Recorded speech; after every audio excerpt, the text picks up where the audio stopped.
Doctor मरीज से सुबह उठते ही गर्म पानी पिए।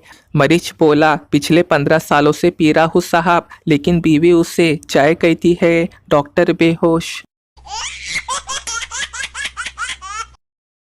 अभी रास्ते में कुछ लोग एक लड़का लड़की को पेड़ पे सरेआम उल्टा लटका के निर्दयी कुछ लोग उनका वीडियो बना रहे थे। मैं पुलिस को कंप्लेंट करने के लिए फोन करने ही वाला था कि वहां जमी हुई भीड़ से पता चला कि वे प्री वेडिंग फोटोशूट करवा रहे थे। हद होती है आजकल ये प्री वेडिंग फोटोशूट करवाने का नया तरीका और रिवाज की भी। एक शादी समारोह चल रहा था। सरपंच ने स्टेज पे खड़े होके कहा, यदि किसी को इस शादी पर आपत्ति है तो अभी ही बोल दे। शादी के बाद कोई मसला होता है तो दोनों की जिंदगी खराब होगी। जिसे भी कुछ कहना है सामने आकर अभी कहे। तभी बारातियों में पीछे खड़ी एक सुंदर युवती गोद में बच्चा लिए आगे आई। पूरे मंडप में खुसुर पुसुर होने लगी। स्टेज पर खड़ी दुल्हन ने दूल्हे को तमाचा जड़ दिया। दुल्हन का बाप बंदूक लाने दौड़ पड़ा। दुल्हन की मां बेहोश होकर गिर पड़ी। भयंकर अफरा तफरी मच गई। तभी सरपंच जी ने उस युवती से पूछा, आपको क्या प्रॉब्लम है इस शादी से? वो युवती बोली, जी वो पीछे ठीक से आवाज सुनाई नहीं दे रहा था ना, इसलिए आगे आई हूँ। भाई बहन की लड़ाई देखिए। भाई, तू पीटेंगी? बहन नमक मिर्च लगाकर बोली, पापा देखो, भैया कह रहे हैं कि गधे की बच्ची तू पीटेंगी। शादी के समय मेरे पास 5-6 लाल कमीज थे। अक्सर ऐसा हुआ कि मैं जब भी ससुराल जाता तो लाल शर्ट के साथ कोई भी मैचिंग जीन्स पहन के निकल जाता। पत्नी को लेने एक बार सासू माँ ने मुझे टोकी दिया। बोली, जमाई राजा क्या बात है, आपके पास एक ही कमीज है क्या? हर बार ये लाल कमीज। मैं बोला, माँ जी आपके पास भी तो 3 और है, पर हर बार इसे ही मेरे साथ क्यों भेज देती हो? इसके बाद से कमबख्त ससुराल जाना ही मेरा बंद हो गया। धोने के बर्तनों के छोटे से ढेर से घबराकर एक पत्नी मन ही मन में बोली, हे प्रभु, ये अल्लादीन का जादुई चिराग हमेशा पुरुषों को ही क्यों मिलता है, महिलाओं को क्यों नहीं मिलता? यदि आज मेरे पास भी कोई जिन्न होता तो मेरा भी हाथ बटा देता, कितना आराम मिलता मुझे। ये औरतों के साथ अन्याय क्यों प्रभु? पत्नी की यह मासूम करुण पुकार सुन भगवान स्वयं प्रकट हुए और बोले, पुत्री, नियम के अनुसार एक महिला को एक बार में सिर्फ एक ही चिन्ह मिल सकता है, और हमारे रिकॉर्ड के अनुसार तुम्हारी शादी 2 साल पहले हो चुकी है और तुम्हें तुम्हारा चिन्ह मिल चुका है। मतलब कि पति उसे अभी अभी तुमने सब्जी मंडी भेजा है। रास्ते में टेलर से तुम्हारे कपड़े लेते हुए किराने की दुकान की उधारी चुकाकर यहाँ से तुम्हारे लिए मेडिकल स्टोर से झंडू बाम जेब में रखकर वह ऑफिस जाएगा, और आते आते शाम को तुम्हारे लिए गरम गरम समोसे और जलेबी भी लेते आएगा। उसके बाद रात में बर्तन मांजने के बाद सोते वक्त तुम्हारे पैर दबाएगा। तुम्हारा जिन सारा दिन बिना आराम किए काम करता है और कभी छुट्टी भी नहीं लेता, और तुम तो थोड़े से काम के बाद दोपहर में आराम भी कर लेती हो। पुत्री, तुम्हारा जिन भले ही मनुष्य वाला हो, मगर उस चिराग वाले जिन से ज़्यादा टिकाऊ और सहनशील है। इसलिए तुम धैर्य रखो और इसी जिन्न से अपना काम चलाओ। तथास्तु। बेटा बोला, पापा मेरा एक छोटा सा प्रश्न है। पापा, बोल बेटा। बेटा, पापा मैंने सुना है कि श्री राम आज तक इसलिए पूजे जाते हैं क्योंकि उन्होंने त्रेता युग में अपने पिता की आज्ञा का पालन किया था, और भक्त प्रहलाद इसलिए पूजे गए क्योंकि उन्होंने त्रेता युग में अपने पिता की बात नहीं मानी थी। कृपया मुझे बताएं कि मैं आपकी आज्ञा का पालन करूं या नहीं। पापा बोले, मेरे प्रिय पुत्र, ये कलयुग है। हम दोनों के लिए अच्छा यही होगा कि हम दोनों तेरी माँ की आज्ञा का पालन करें, वरना हम दोनों पूजे जाएंगे। एक लड़का जिस लड़की को पसंद करता था उससे कहने लगा कि मुझे कोई ऐसा तोहफा दे दो जिसे मैं अपने पास संभाल के रख सकूं।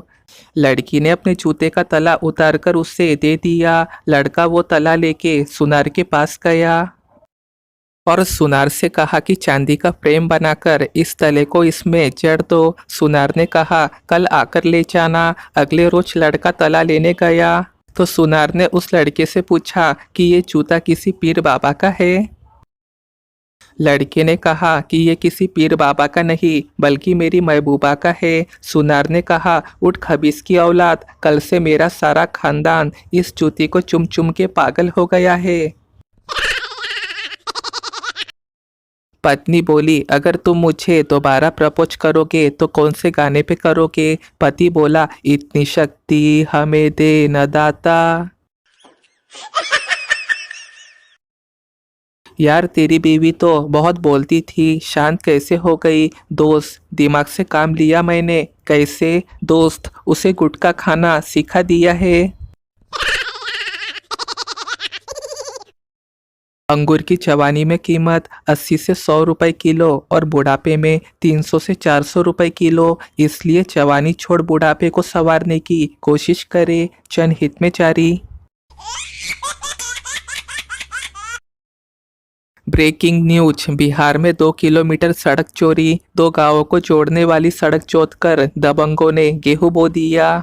मेरे हिसाब से इन्हें तो बॉर्डर पे होना चाहिए ताकि आधा पाकिस्तान इंडिया में मिलाया जा सके। पैसे वाला आदमी बोला आज मेरे पास 15 कार, 20 दुकान, 5 बंगले हैं, तुम्हारे पास क्या है? गरीब आदमी बोला मेरे पास एक बेटा है जिसकी गर्लफ्रेंड तेरी बेटी है। पैसे वाला आदमी सीधा कोमा में है। अमेजॉन शॉपिंग में स्टील का बेलन देख एक पति ने कमेंट किया भगवान से डरो कंपनी वालों, तुम्हारे घर में झगड़े नहीं होते क्या? ठंड में जब सुबह सुबह बाथरूम से नहाकर निकलो तब घर वालों की नज़र में हम सुपर हीरो से कम थोड़ी ना है। सर में दर्द हो रहा हो तो घर वालों को भी बताने से डर लगता है क्योंकि सारा कसूरवार तो मोबाइल का ही निकलता है। इतिहास गवाह है खोंचू लड़कों की गर्लफ्रेंड हमेशा टॉप लेवल की होती है। हमारे ताऊजी बताते हैं कि गर्लफ्रेंड तो हमारे जमाने में हुआ करती थी जो घर से हमारे लिए अचार और पराठा चुरा कर लाया करती थी, और एक तुम लोगों की आजकल की गर्लफ्रेंड है जो एक मोबाइल के लिए तुम्हारी किडनी तक बिकवा देती है। असलियत में देखा जाए तो इंसान सिर्फ अपनी ज़रूरतों के लिए ही दूसरों से रिश्तेदारी करता है। इसका एक उदाहरण सर्दी आने पर वो जिस धूप के लिए तरसता है, गर्मी आने पर वो उसी धूप से ही डरता है। ना किसी के गम में रोते हैं, ना किसी के प्यार में खोते हैं। हम मस्त मौला है जनाब, 1.5 GB डाटा खत्म करके आराम से सोते हैं। ये सर्दियों के सन्नाटे में दिमाग में चल रही उलझनें इतनी बढ़ जाती है कि बिना पंखे की घन घन आवाज के नींद नहीं आती है। ये विचित्र समस्या अपने साथ ही है, क्या आप भी इससे ग्रसित हो? अमेरिका में माता पिता को गिफ्ट खरीद के देने पर wow nice gift, thanks my lovely children, और अपने भारत में माता पिता को गिफ्ट खरीद कर देने पर इतनी महंगी गिफ्ट क्यों ले आया बे, तेरी फिजूल खर्ची की ये आदत कब जाएंगी? हमारी उम्र चाहे जितनी भी हो गई हो लेकिन अभी भी कहीं जब बिल्ली देखते हैं तो 1-2 बार जरूर बोल देते हैं म्याऊ म्याऊ, ए बिल्ली मौसी कहाँ चली? शादी के बाद दुल्हन के विदाई का समय आ गया था। माहौल बहुत भावुक था। पिता ने अपनी दुल्हन बेटी के सर पे हाथ फेरा। दुल्हन ने अपने पिता के हाथ में कुछ सामान रखा। सब लोग आश्चर्य में आ गए, ये क्या, ये कैसा सामान? और बेटी पिता को कुछ देकर जा रही है। ये तो उल्टा रिवाज हो रहा है। पिता ने माहौल की गंभीरता को समझ लिया और उन्होंने सबके सामने अपने आंसू पोंछते हुए कहा, आप लोग चौंकिए मत, आज मैं बहुत खुश हूँ। आखिरकार आज मेरी बेटी मेरा क्रेडिट कार्ड और बैंक चेकबुक वापस लौटा रही है। सभी लोग जोर जोर से हंस पड़े, पर एक शख्स जो बिल्कुल खामोश खड़ा था वो था दूल्हा। बाकी समझदार को इशारा ही काफी है।